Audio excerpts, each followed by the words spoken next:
Hey guys, it's really exciting to be here. My name is Noa Ovadia. I'm the president of the Ben Gurion Debate Society. I was a high school debater, now I'm a university debater, and I also teach debate to high school students. Debate is a game, but it's also much, much more than that.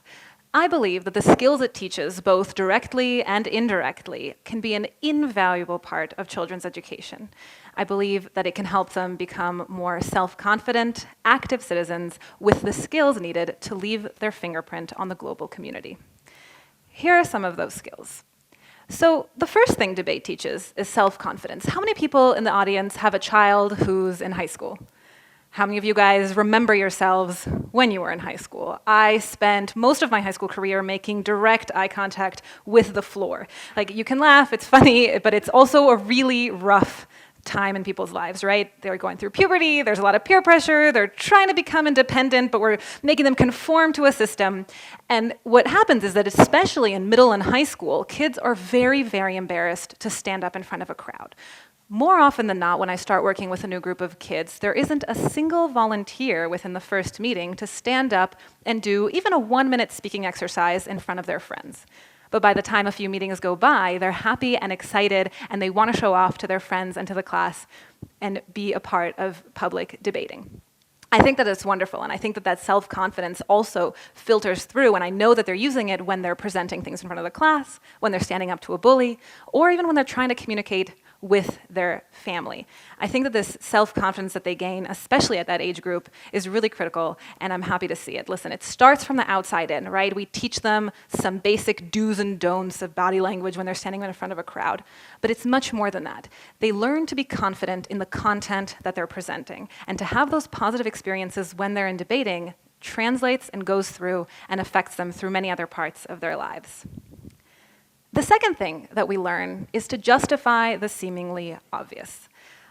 A lot of times, the things that we most strongly believe are the ones that we don't question, right? We don't end up challenging dogma and doctrine and things that are our core beliefs, right? So if I were to say, for example, that democracy is the best type of government, or, for example, that every child has a basic right to an education, those things I would assume are something that pretty much everyone in this audience holds to be true.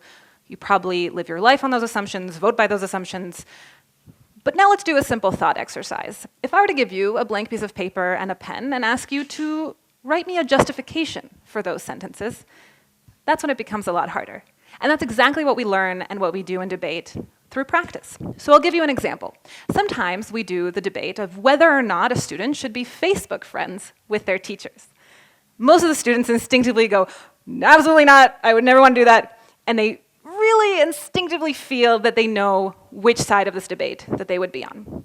But they're also asked to then write a speech, reasonable, and explain this feeling. Think how powerful an exercise that is for a young adult, to be able to take something that they're feeling inside and practice expressing it in words, expressing it to peers, expressing it to friends.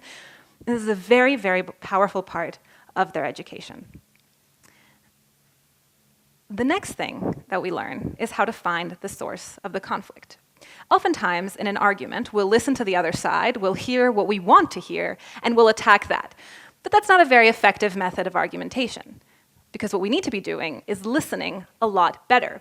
Sometimes a group of kids will lose a debate, and they'll wonder why. They'll say, we had great arguments, we built them really well, we proved our point, right? We explained it.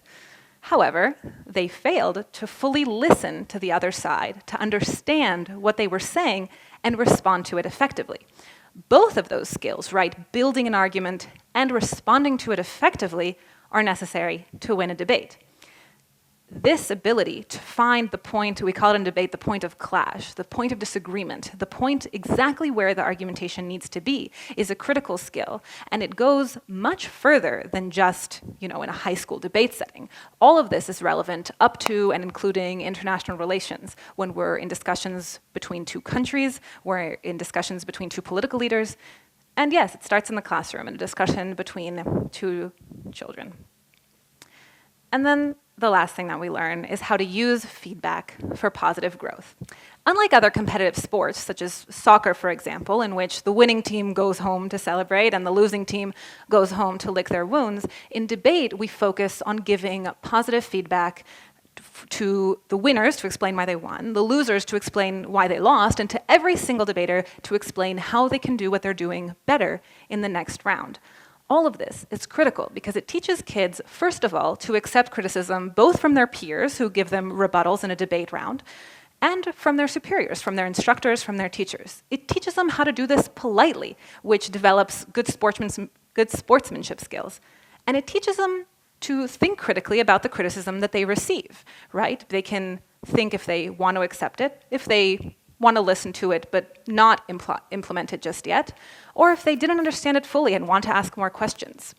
All of these things have broader reaching implications because these kids are going to grow up and they're going to be adults and they're going to go to college and they're going to get feedback from their professors on papers they write. They're going to get feedback from their significant others in relationships that they form. And they use all of this ability to listen respectfully to the criticism that they receive, to decide when they want to implement it and how they want to use it to grow in many, many other fields of their lives, right? So the ability to express themselves socially and academically is something that they're gaining through these programs.